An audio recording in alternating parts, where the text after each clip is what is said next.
Hi guys, welcome to Richard Cabile YouTube channel, and to this video, I will teach you how to add Chrome search bar widget on Qnet Mobile C32. And okay guys, but before we start, kindly subscribe to my YouTube channel by pressing the subscribe button and the bell to notify you if I have new videos. Okay guys, let's start. So okay guys, all you have to do is press and hold on the screen to see the widget below. Okay, tap widget.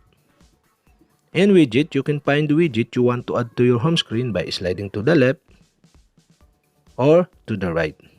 And after you find the widget you want to add to your home screen, okay, in this tutorial I'll show you how to add the Chrome search bar. Okay, you'll have to do is tap and hold the Chrome search bar and slide to set the position. And after you set the position, release it.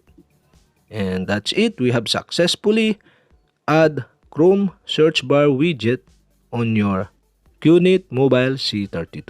And okay guys, if you have a question, kindly comment below. And don't forget to hit the subscribe button and the bell to notify you if I have new videos. Okay guys, thank you for watching.